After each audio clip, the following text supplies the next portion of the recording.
Hey Milo, how do I make white balance seem sexy? What you're doing now works. Okay, so white balance. Sounds really, really boring, but it's all about getting good color, good skin tones. So we've got this setup here. I'm being lit by two lights with nice soft umbrellas. Pay no attention to the two LEDs in the background. They're lighting for a soft blue effect. So it's all about these two tungsten bulbs that are lighting me. So we're going to switch this to automatic white balance and have a look at how that works. You'll see that the image is much warmer at this stage. It's not calibrated for the lights at all. Probably the blue light in the background has gone a kind of creamy, weird tone. Yeah. So automatic white balance always seems like a great option for start-off filmmakers. Not at all. You can see that it's absolutely not rendering my skin tones properly. It's not rendering the background properly. Automatic white balance, definitely a no-go. Okay, so here we are in daylight. Absolutely very little difference between daylight and auto. Probably reading these two lights pretty much as being daylighty, weird. So we're still getting that kind of creamy tone in the background. We're still getting kind of much too warm a signal on me. We're going to move now on to shade. Okay, so now we're in shade and I am looking orange as...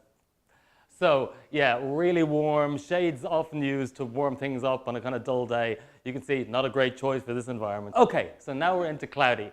Cloudy's a little bit less than shade, but I'm still pretty warm. And I guess this background's still pretty warm as well.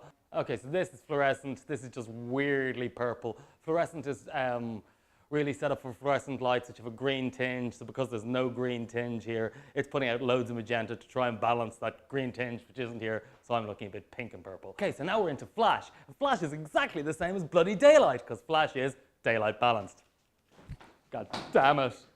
What's the story with this? Okay, so this is 3200 Kelvin. And this is what we picked for the show today.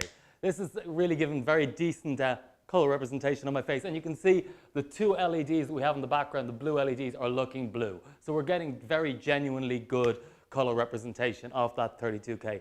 We kind of eyeballed it for the show today.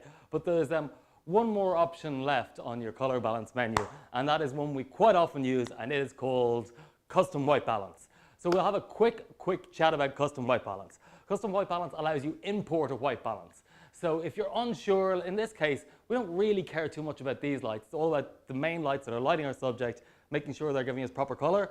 So what you can do is, with custom white balance, you can grab anything white, yeah? Fill the screen with it and take a picture, yeah? You can then set that picture, obviously under the light that you'll be using to light your subjects. You can then set that picture as an imported custom white balance. So that will mean that this white is genuinely white and your white is balanced.